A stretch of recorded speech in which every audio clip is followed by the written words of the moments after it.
अस्सलाम वालेकुम। उम्मीद करते हैं आप सब खैरियत से होंगे। अल्हम्दुलिल्लाह हम भी ठीक हैं।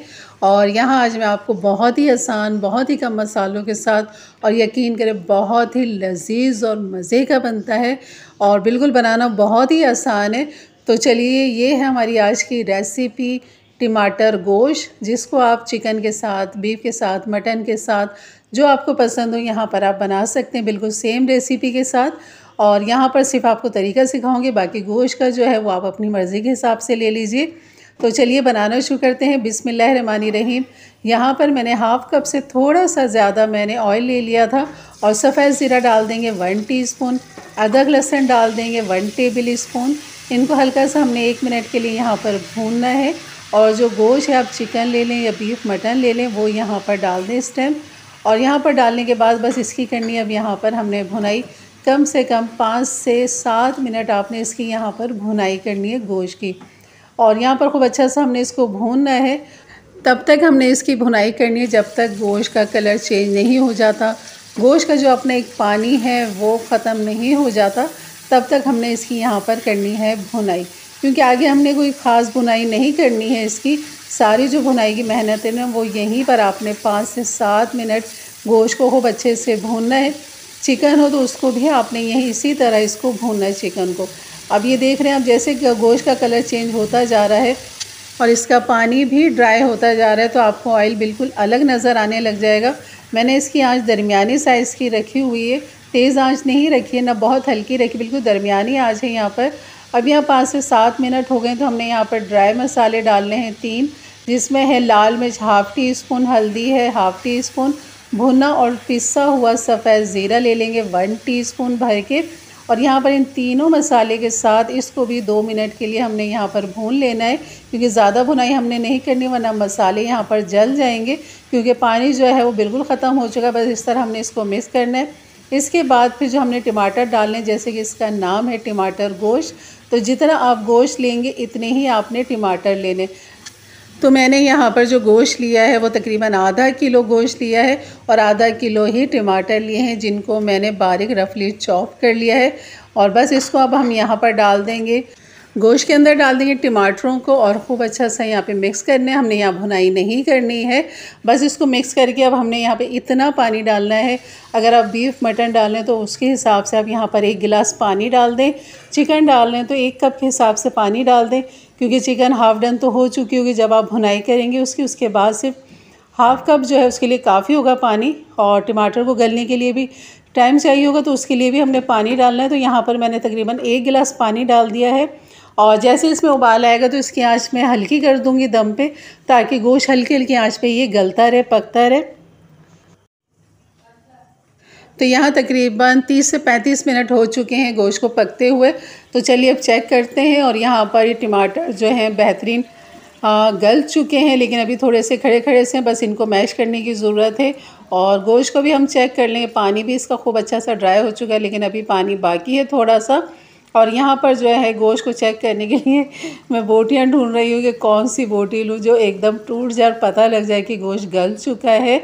और यहाँ पर बस लेते हैं और चमचे की मदद से, क्योंकि काफ़ी ये गर्म है, तो मैं चमचे की मदद से कोशिश करती हूँ इसको चेक करने की। तो यहाँ पर ये चमचे से महसूस तो हुआ, लेकिन फिर भी वही बात है कि जब तक हाथ से महसूस नहीं होगा तो वो तसल्ली नहीं होती।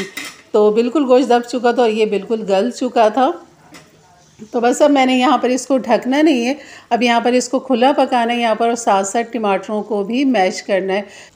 तो बस मैंने आँच भी थोड़ी सी तेज़ कर ली थी, दरमियानी आँच से थोड़ी सी ज़्यादा, ताकि ये पानी भी इसका ड्राई हो जाए, टमाटर जो है वो भी खूब अच्छे से पेस्ट बन जाए उनका और खड़े खड़े से नज़र नहीं आए। तो अभी जो बाकी 2 मसाले और इसमें जाने, जिसमें हरी मिर्च और हरा धनिया, तो हमने लाल मिर्च थोड़ी सी कम डाली है क्योंकि हमें हरी मिर्च का फ्लेवर चाहिए यहाँ पर। तो तकरीबन 7 मैंने मोटी बड़ी हरी मिर्च ले ली थी। तो आपने बड़ी हरी मिर्च ही लेनी है क्योंकि इसमें फ्लेवर होता है, और छोटी हरी मिर्च आपने नहीं लेनी क्योंकि वो बहुत तेज़ होती है। तो आपने हमेशा बड़ी हरी मिर्च डालनी है इस तरह की, और इसमें काफ़ी अच्छा फ्लेवर जो है गोश्त के अंदर टमाटर के साथ निकल कर आता है। तो यहाँ मैं तकरीबन 6 हरी मिर्च को इस तरह काट लूँगी, क्योंकि जब मैं काट रही थी तो मुझे अंदाज़ा हो रहा था कि 6 काफ़ी होंगी। तो मैंने फिर 1 हरी मिर्च हटा दी थी और 6 हरी मिर्च मैंने काट ली थी इस तरह। तो यहाँ हमारा जो टमाटर गोश्त है उसके अब पानी काफ़ी अच्छा सा ड्राई हो चुका है, टमाटर खूब अच्छे से मैश हो चुके हैं, जैसे कि आपको नज़र आ रहा है कि ऑयल जो है वो ऊपर आ चुका है। तो बस अब मैं डाल दूँगी इसमें हरी मिर्च, और हरी मिर्च के साथ इसको हल्का सा मिक्स करेंगे। और मिक्स करने के बाद बस हमने इसको ज़्यादा नहीं पकाना, भुनाई नहीं करनी है। मिक्स करने के बाद अब करते हैं हरे धनिए की कटिंग। हरा धनिया जो इसके अंदर जाएगा खूब अच्छा खासा हरा धनिया जाएगा, 2 या 3 टेबल स्पून नहीं जाएगा, तकरीबन पूरी 1 गड्डी हरे धनिए की मैंने ले ली थी यहाँ पर। और जिसको खूब अच्छा सा मैंने धो लिया था, साफ़ कर लिया था। और यहाँ पर बस इसकी करूँगी कटिंग। और यहाँ कटिंग करने के बाद ये हरा धनिया पूरी 1 गड्डी जो हमने इसके अंदर डाल देनी है, टमाटर गोश्त के अंदर। यकीन करें बहुत ही अच्छा फ्लेवर निकल कर आता है हरे धनिया का, हरी मिर्च का टमाटर गोश्त के साथ। तो बिल्कुल आपने कंजूसी नहीं करनी है, हरा धनिया थोड़ा सा नहीं डालना है, खूब अच्छा खासा आपने हरा धनिया यहाँ पर डालना है। बस 1 टेबल स्पून के हिसाब से मैंने बचा लिया था ऊपर गार्निश के लिए, और ये थोड़ी सी हरी मिर्च बचा ली थी। और यहाँ पर बस इसको खूब अच्छा सा करेंगे मिक्स। ये हो गया हमारा बेहतरीन गोश्त टमाटर तैयार। और यकीन करें बहुत ही लजीज मज़ेदार इसकी खुशबू जो भीनी भीनी सी आ रही है टमाटर गोश्त की। और बस बेहतरीन ही हमारी डिश तैयार हो चुकी है।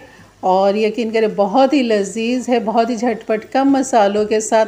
अचानक आपके मेहमान आ जाए, घर में गोश्त टमाटर मौजूद है, तो कोई मुश्किल नहीं है इतनी बेहतरीन डिश बनाने में। यकीन करें मेहमान ख़ुद भी कहेंगे कि वाकई बड़ी ही लाजवाब बनी है। तो बस अपने लिए, अपने घर वालों के लिए, मेहमानों के लिए बनाइए। तो यहाँ पर हरा धनिया हमने खूब अच्छा सा मिक्स कर लिया। बस इसको मैं ढक दूँगी, चूल्हा कर दूँगी बंद, और इसको 5 से 6 मिनट के लिए ढका हुआ ही रहने दूँगी, ताकि खूब अच्छा सा रोगन निकल आए, जैसे कि आपको नज़र आ रहा है। तो आप कोई भी खाना पकाएं, चिकन बिरयानी कुछ भी बनाएं, सालन बनाएं, तो उसको लाजमी आप थोड़ा सा टाइम दिया करें। जब वो डन हो जाए, पक जाए, तो 5 मिनट ढक के रखें, उसके बाद आप इसको सर्व करें, तो फिर वो उसकी रौनक और मज़ीद निकल कर आती है। तो ये हो रहा है जनाब डिश आउट, जैसे कि आपको नज़र आ रहा है कि कितना ज़बरदस्त लग रहा है, कितने खूबसूरत लग रहा है, और ये खाने में इतने ही मज़ेदार और लजीज है। तो ये थी मेरी आज की रेसिपी टमाटर गोश्त। अगर अच्छा लगा हो तो ज़रूर लाइक कर दीजिएगा। मेरे चैनल पे अभी आप नए आए हैं तो ज़रूर सब्सक्राइब करके जाइएगा, ताकि मेरी इस तरह की घरेलू आसान रेसिपी घर के मसालों से तैयार हुई बिल्कुल आपको मिलेगी मेरे चैनल पे हर तरह की। तो इंशाल्लाह आपके साथ इसी तरह की मज़ेदार रेसिपी शेयर करती रहूँगी। और ये देखें, लुक देखें माशाल्लाह इसकी। तो बस मंगा लीजिए तंदूरी नान और रोटी। जब भी आप ये डिश बनाएं, घर की रोटी के साथ भी अच्छा लगता है, और बॉयल राइस के साथ तो ये बहुत ही मज़ेदार लगती है ये डिश। टमाटर गोश्त की जो रेसिपी है, यकीन करें बहुत ही झटपट बनने वाली, बहुत ही आसान, जो कि हर मसाले, हर चीज़ आपके घर में मौजूद है। बस टमाटर गोश्त है, तो यकीन करें ये रेसिपी आप बिल्कुल बनाने में देर ना करें, और ज़रूर बनाइए अपने लिए, अपने घर वालों के लिए, अपने मेहमानों के लिए, अपने प्यारों के लिए। मैंने इसको चिकन के साथ भी बनाया है, तो यकीन करें उसका भी जायका बहुत ही लजीज और मज़े का बनता है, चिकन के साथ भी। और बोनलेस के साथ नहीं बनाइएगा, बल्कि हड्डी वाला गोश्त चिकन का लीजिएगा, उसके साथ ही टमाटर गोश्त बनाइए। यकीन करें बहुत ही लजीज लगता है चिकन के साथ भी। तो ज़रूर बनाइए मेरे अंदाज से, मेरे तरीके से। तो ये थी मेरी आज की रेसिपी। अगर अच्छी लगी तो लाइक कर दीजिएगा, और इंशाल्लाह मिलते हैं फिर एक अच्छी नई रेसिपी के साथ। तब तक के लिए इजाज़त दें, अपना बहुत सारा ख्याल रखें, दुआओं में याद रखें। अल्लाह हाफ़िज़।